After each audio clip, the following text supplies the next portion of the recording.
What if I told you that the soundtrack to the so-called era of peace, love, and harmony was actually written in bad blood? We look back at the 1970s as a decade of golden hour nostalgia, where the music on American FM radio seemed to unite an entire generation. But behind the heavy oak doors of the world's most famous recording studios, it was a totally different story. It was a decade defined by cutthroat betrayals, shattered friendships, and vicious feuds. Here is what most people do not realize. Some of the most beloved classic rock anthems weren't written to inspire the masses. They were weaponized to destroy a specific target. From sleazy record label smear campaigns to lead singers forcing their ex-lovers to sing backup on tracks explicitly designed to humiliate them. The golden age of rock is built on pure, unadulterated vengeance. Today, we are exposing the 10 most spiteful rock hits of the 1970s. We are going to uncover the hidden anger behind the melodies you have been singing along to your entire life. Let the countdown begin. 10. Cold as Ice by Foreigner. There are songs that simmer, and then there are songs that bite. In 1977, Foreigner unleashed a track that reached number 6 on the Billboard Hot 100, and it did not hold back. Lou Gramm and Mick Jones channeled legitimate studio tension into a brutal takedown of a manipulative socialite. Mick Jones wrote the driving piano riff during a period of intense personal frustration. The band has historically played coy about the specific woman targeted by the lyrics, but the anger was very real. The recording sessions in New York were notoriously tense. Instead of letting that friction tear the band apart, they used it. They poured that negative energy directly into the tracks, giving the song its signature aggressive edge. It became a therapeutic venting session for the entire group, a way to direct their anger outward, rather than at each other. You can hear it in the arrangement itself. The track uniquely utilizes a classical, almost theatrical piano intro. Then, without warning, it abruptly crashes into hard-driving rock distortion. I've seen it before, it happens all the time. That structural shift perfectly mirrors the emotional whiplash of dealing with someone who runs completely cold. This single established the template for the arena rock breakup anthem.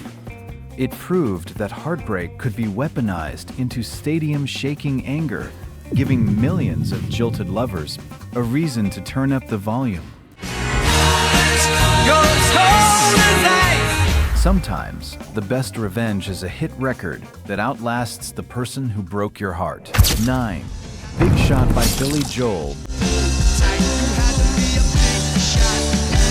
By the late 1970s, the Piano Man was tired of playing nice.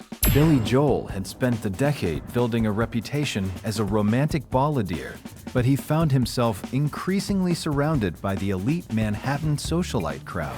Well, you went uptown riding in your limousine. He actively despised their superficiality, and that simmering resentment boiled over in 1979 with a track that climbed to number 14 on the Billboard charts. The song is widely rumored to be a mocking critique of Bianca Jagger. The story goes that Joel suffered through a deeply pretentious dinner party with her and Mick Jagger. He was exhausted by the name-dropping, the posturing, and the sheer arrogance of high society. So, he went home and did what writers do. He penned an aggressive vocal track while nursing a hangover from that exhausting encounter. But here is the strange part. Joel did not want this to sound like his usual polished studio work. In the studio, he explicitly instructed his band to play with a sloppy punk rock edge. To the crowd, you have to be a big shot. He wanted the music to sound as messy as the people he was criticizing. He even deliberately distorted his own vocals during the recording. If you listen closely, he is mocking the slurred, exaggerated speech of an arrogant, intoxicated socialite holding court at a party. It signaled a dramatic shift in Joel's career. He proved he could be a cynical, biting rock commentator, just as easily as a crooner. He realized that a well-aimed insult, delivered with the right amount of attitude, can cut through the noise of any crowded room. 8. Sweet Emotion by Aerosmith. It is a strange twist of fate when a band's salvation is rooted in their own internal destruction. In 1975, Aerosmith was on the verge of losing everything. They were dangerously close to being dropped by Columbia Records. They needed a hit desperately. They found it, reaching number 36 on the Billboard Hot 100. But the inspiration was deeply personal and highly destructive. Tensions were boiling over within the group, specifically surrounding their guitarist Joe Perry and his then-wife, Alyssa. She was actively clashing with other band members and their partners. The brotherhood of the band was fracturing. Lead singer Steven Tyler decided to handle the situation the only way he knew how. He penned venomous words, specifically to mock her interference in the band's inner circle. The lyrics were a targeted attack. And this is where the story gets incredibly dark. Joe Perry was completely unaware that the track was a direct insult directed at his own spouse. Blind to the mockery, Perry created the driving guitar riff that anchored the entire song. He also introduced the Heil-Tag box to the mainstream rock audience, creating that alien, vocal-like guitar effect that defines the opening seconds. Perry was literally providing the musical foundation for a song designed to tear his wife down. The track saved Aerosmith's career. It gave them the commercial success they needed to survive. Yet, it also planted the seeds of their temporary destruction, highlighting the deep fractures that would eventually tear them apart for years. Some songs save a career, but at a terrible personal cost. But sometimes the cost of success is not just personal. It is broadcast on every radio station in the world. 7 Silly Love Songs by Paul McCartney and Wings. It is hard to imagine a cheerful pop tune functioning as a weapon. Yet, the biggest pop hit of 1976, which effortlessly reached number 1 on the Billboard Hot 100, was actually a passive-aggressive middle finger directed squarely at John Lennon. For years following the dissolution of the Beatles, Lennon had publicly trashed Paul McCartney in the press. He repeatedly accused his former bandmate of writing nothing but trivial, lightweight pop music, dismissing his artistic value. McCartney, however, refused to engage in a public screaming match. Instead, he chose to write a track that sarcastically leaned into the very insult his old friend was throwing at him. He embraced the critique, turning it into a massive, undeniable hook. He explicitly designed the arrangement to be completely infectious. The track features one of the most complex, disco-influenced bass lines in McCartney's entire catalog, functioning as the lead melody rather than just a rhythm section underneath. Love doesn't come in a minute. He made sure it was undeniably catchy, so that Lennon would be forced to hear it everywhere he went, every grocery store, every car radio. McCartney dominated the global charts purely out of spite. He turned a devastating personal critique into a platinum record, proving his commercial dominance without ever raising his voice. There is a specific kind of victory in making your biggest critic tap their foot to the very thing they claim to hate. 6.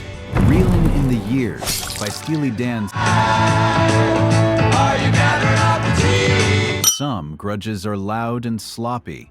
Others are sharply intellectual. In 1972, Steely Dan delivered an upbeat classic rock staple that climbed to number 11 on the charts. Your everlasting summer, you can see it fading fast. So you grab a piece of... Underneath the bright tempo lies a venomous, highly articulate takedown of a pretentious former lover. Donald Fagen and Walter Becker were notorious for their cynical worldview. They rarely wrote straight love songs, and they channeled genuine disdain into this particular track. Fagen directed his vocal delivery at a fictionalized, arrogant woman who faked her cultural sophistication and intelligence. The lyrics read like a cross-examination, systematically dismantling a person's entire fabricated personality. Have you had enough of life? To give the track its aggressive undertone, they brought in session guitarist Elliot Randall. He recorded the blistering, complex guitar solo in a single, unedited take.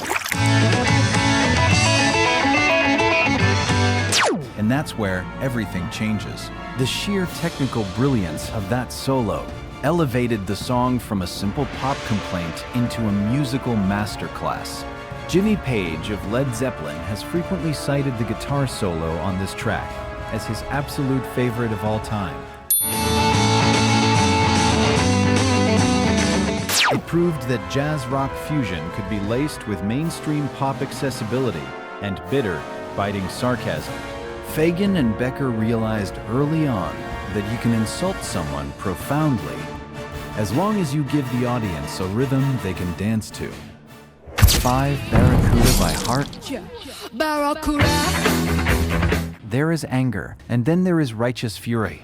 One of the hardest rocking riffs of the decade was written in a state of pure rage after a sleazy reporter crossed a deeply personal line.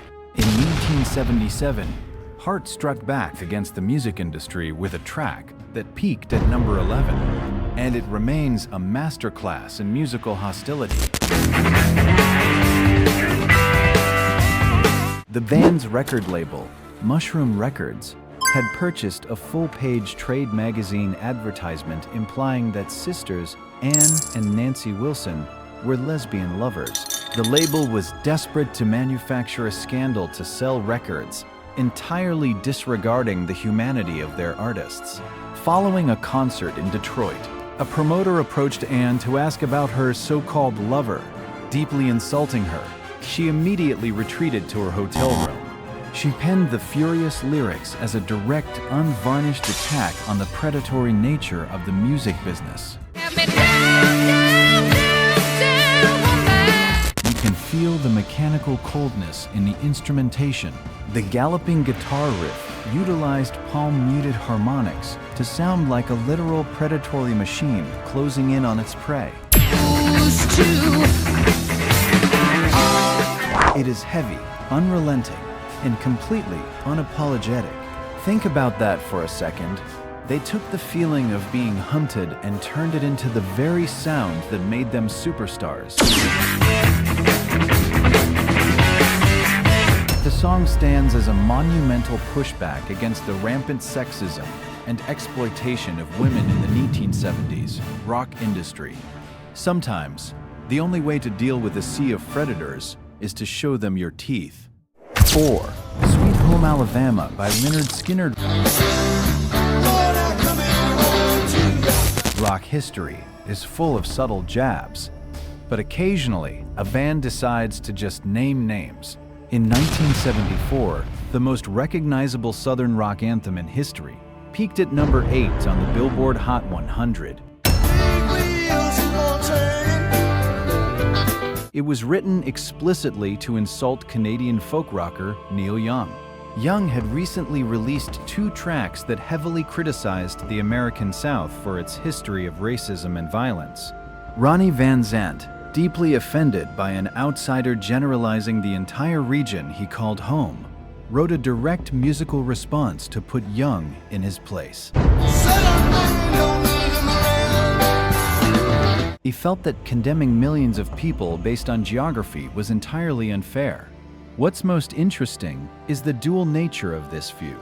Despite the very public musical argument, Van Zandt actually deeply respected Young as a songwriter and frequently wore a Neil Young t-shirt on stage during subsequent tours. In the studio, the band made sure the mockery was baked into the track itself.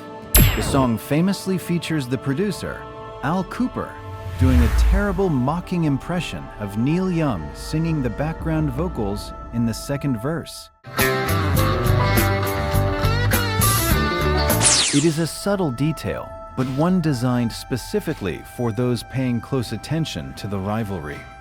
It remains the most commercially successful response track in rock history, permanently defining the attitude of the Southern rock genre. A musical argument can last a few weeks, but a great melody carrying that argument can last forever.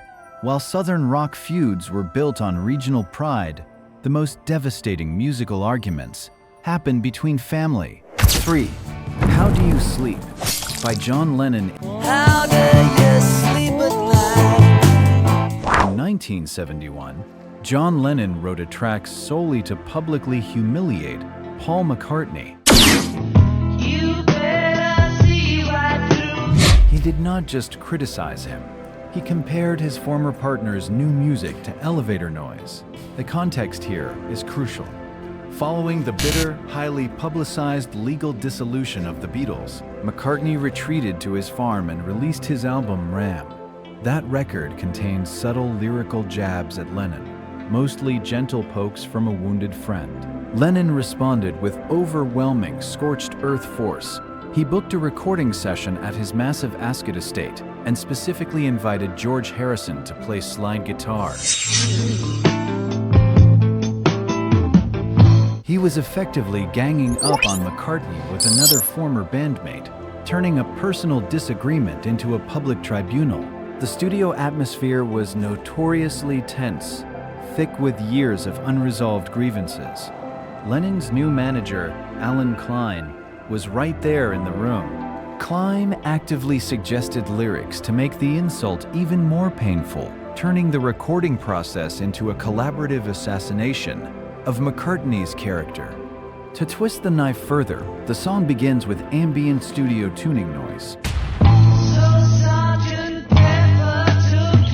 This intentionally mimics the opening of S.G.D. Pepper's Lonely Hearts Club Band, warping a moment of their past collaborative triumph into a bitter weapon.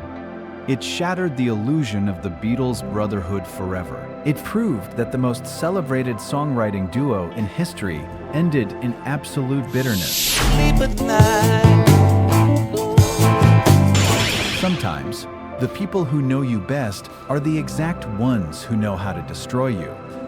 2. You're So Vain by Carly Simon. Don't you, don't you, don't you. Other times, a song is so sharp that everyone wants to claim it was written about them.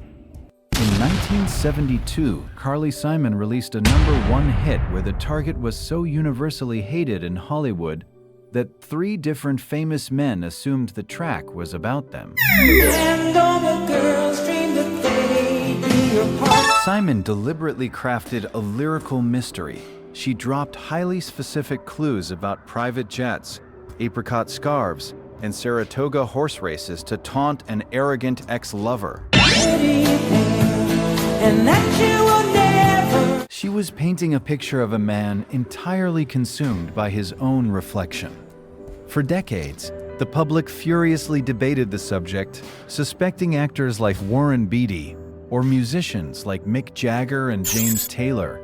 But here is the most brilliant part of the entire operation. In a masterstroke of psychological manipulation, Simon actually invited Mick Jagger into the studio. She had him step up to the microphone and sing uncredited backup vocals on the very track that the public suspected was mocking him. You went up to Saratoga and you're. He became a participant in his own potential takedown.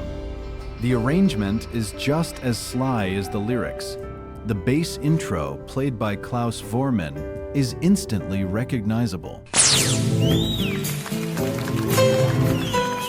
It functions as a slow, deliberate heartbeat before the verbal assault officially begins. This record pioneered the art of the musical guessing game. It is a PR tactic still heavily utilized by modern pop stars today to drive media frenzy and keep their names in the headlines. It shows that vanity is a dangerous trap, and a truly great songwriter knows exactly how to spring it. One Go Your Own Way by Fleetwood Mac.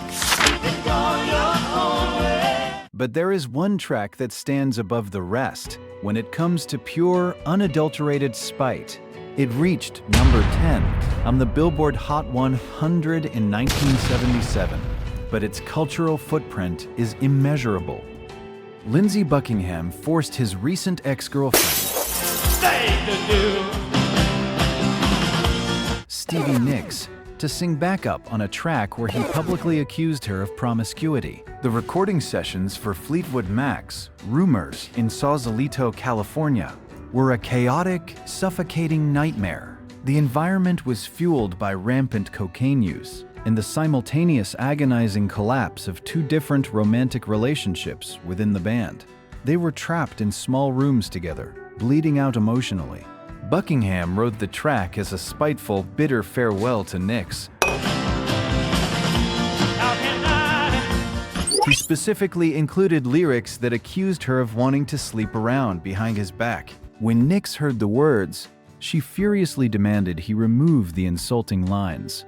She felt it was a complete misrepresentation of their relationship. Buckingham completely refused, and because of the professional obligations of the band, he essentially forced her to sing harmony on her own character assassination. She had to stand on stage and sing those words every single night on tour, facing thousands of cheering fans. The instrumentation matches that claustrophobic tension perfectly. The drum pattern played by Mick Fleetwood was specifically designed to mimic the driving, erratic pulse of an angry, breaking heart. It is relentless. It pushes the listener forward, even as the lyrics tear everything down. It represents the absolute pinnacle of turning personal devastation and spite into a timeless work of art. This song proves that the greatest art is rarely born from harmony. It is often forged in the fires of absolute betrayal. When we listen to these classic tracks today, driving in our cars or sitting in our living rooms, it is easy to get lost in the brilliant guitar solos and the soaring vocals. We tap the steering wheel and let the melody wash over us. But looking at the true history reveals a darker, much more fascinating reality. These artists did not just write hits to entertain the masses. They used the recording studio as a weapon. They used million-dollar budgets and world-class session musicians to settle scores, destroy reputations, and secure their own legacies. We sing along to their pain, their anger, and their petty jealousy, completely mistaking it for pure joy. Because some songs become hits, others become something else entirely. They define an entire moment in time, capturing the exact second a heart turns to stone.